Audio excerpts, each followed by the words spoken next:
안녕하세요. 정화 공부 두 번째 시간입니다. 언제나 그렇듯이 두 번째 시간에는 적천수 원문을 좀 읽어볼 텐데요. 여지껏 공부하셨으니까 잘 아시겠지만 그리 어렵지 않습니다. 시작해 보겠습니다. 정화유중 내성 소융 포을 이효 합임 이충 왕이불렬 쇠이불궁 여유정모 가추가동 모두 32글자입니다. 한번 해석해 볼까요? 첫 줄입니다. 정화유중. 정화는 부드러운 가운데, 내성이 밝고 화합한다 라고 뜻을 새길 수 있습니다. 물론 지금 새긴 뜻이 가장 일반적이긴 한데요. 얼마든지 다른 방식으로도 해석할 수 있습니다. 여기 중자를요, 가운데라고 해석하지 않고 중정한다, 중용의 자세를 가지고 있다라고도 해석할 수 있습니다. 그렇게 해석하면 정화는 부드럽고 중용의 자세를 취하고 있으며 내성, 즉 그 내적인 성품이 소융하다 이런 거죠. 앞서서는 소융을 밝을 소에 화합할 융으로 해석했는데요. 이 부분을 비출조의 녹일 융으로 해석할 수도 있습니다. 그러니까 부드럽고 중정하고 있지만 그 내성은 무언가를 비추고 녹일 수 있을 만큼의 에너지를 가지고 있다라고도 해석할 수 있겠습니다. 자, 두 번째 해석해 보겠습니다. 두 번째 줄. 포을 이효 합임 이충.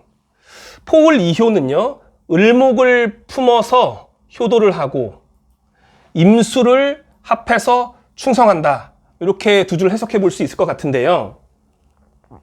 포을 이효 이 부분은 우리가 을목 공부할 때 나왔던 구절이 있잖아요.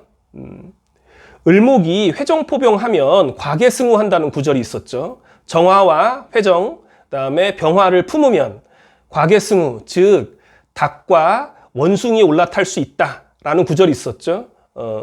그 구절의 의미는 을목이 강한 금을 좀 두려워하는 성향이 있어서 병정화로서 경금이나 신금에 어떤 좀 대항하려 하는 속성이 있다.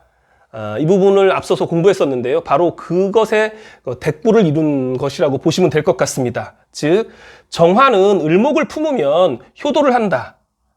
을목은 정화의 편인이죠. 어쨌든 인성입니다. 그 어머니 인성을 위해서 어떤 경금, 신금으로부터 지켜줄 수 있다라는 의미로 읽으시면 될 것 같고요. 자, 두 번째, 합임 이충. 이 부분도 좀 생각이 필요한데요. 정화에게 임수는 정관이죠. 그러니까 정화가 임수 정관을 만나서 합을 하면 암암리에 목기가 생기죠. 그 목기가 생기면 임수를 극하는 토로부터 임수를 보호해 줄 수 있지 않습니까?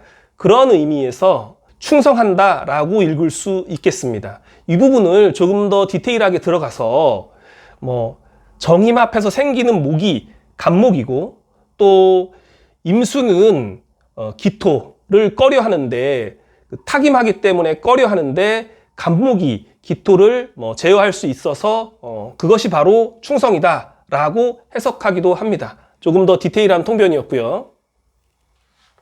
자, 세 번째 줄 해석해 보겠습니다. 왕이불렬.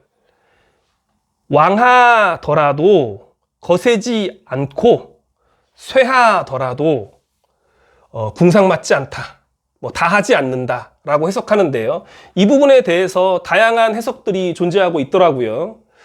저는 앞서도 말씀드렸지만 특별한 해석을 한다기보다 가장 일반적으로 공유되고 있는 해석법을 저도 따라서 해보겠습니다.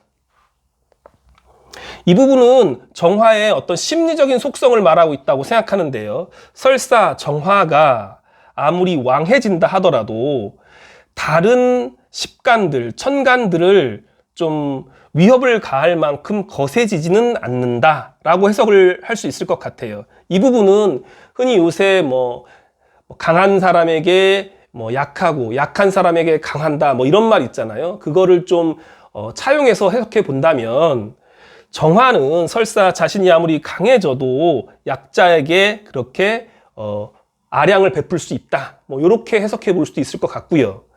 쇠이불궁은 설사 정화가 아무리 쇠했더라도 뭐라 그럴까, 다하지 않는다, 혹은 이것은 뭐 궁상맞지 않다, 뭐 궁벽하지 않다라고 해석할 수 있겠죠. 아무리 자신이 약해져도 이렇게 치사하게 굴지는 않는다라고 읽을 수는 있을 것 같습니다. 사실 본인이 처한 처지가 궁벽해질 수는 있겠죠. 뭐 빈천해진다거나 몸이 허약해서 병석에 누워 있거나 이럴 수는 있지만 그 마음만은 그렇게 뭐 다하지 않는다라고 읽으시면 될 것 같아요. 제 생각에 이 왕이불렬의 속성은 일반적인 음간의 속성을 따라가고 있지 않나 생각합니다. 우리가 병화 공부할 때는 병화맹렬했잖아요. 그래서 다른 간들에게 위협적인 존재였죠.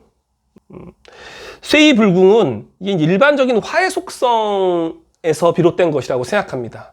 화는 분열, 팽창, 확산하는 그런 양기의 대표 주자잖아요. 그런 화가 설사 조금 쇠하더라도 궁벽해지지까지는 않는다 정도로 읽으시면 되지 않을까 싶습니다. 마지막 구절 해석해 보겠습니다. 여유정모, 가추가동. 만약에 정모, 즉 간목이겠죠. 정모라고 하는 것은 친어머니니까요. 만약에 간목이 있다면 가을에도 가하고 겨울에도 뭐 가하다, 뭐 괜찮다라고 볼 수 있겠죠. 봄은 목의 계절이고 여름은 화의 계절이기 때문에 정화 입장에서는 봄에는 인수에 기댈 수 있고 여름에는 스스로 왕해지니까 특별히 어떤 목에 대한 니즈가 없을 수 있습니다. 하지만 가을과 겨울은 그 경우가 좀 다르겠죠. 그렇기 때문에 가을과 겨울에는 반드시 간목, 정모, 즉 친어머니가 있어야지 마음의 여유를 좀 가질 수 있지 않을까, 생존할 수 있지 않을까라고 생각합니다. 구절 다시 한번 읽으면서 마무리 한번 해보겠습니다. 정화유중, 내성소용, 포울이효, 합임이충, 왕이불렬, 쇠이불궁, 여유정모, 가추가동. 병화와는 역시 많이 다르죠? 앞서 병화를 공부할 때는 병화는 타 오행들, 너무나 위협할 만큼 강렬하고 그런 맹렬한 어떤 성분이었기 때문에 그 자신이 가해자가 되지 않기 위해서 매우 애를 썼고, 한 가지 두려워하는 것은 신금과 합을 해서 본성을 잇는 것이었잖아요. 그런데 정화는 어떻게 보면은 자신의 존재 자체, 특히 가을과 겨울에 자신의 존재 자체를 영위하는 그런 걱정이 있는 구조라고 보시면 될 것 같습니다. 자, 지금까지 원문 구절 살펴봤고요. 다음에 또 더 좋은 내용으로 만나 뵙겠습니다. 감사합니다.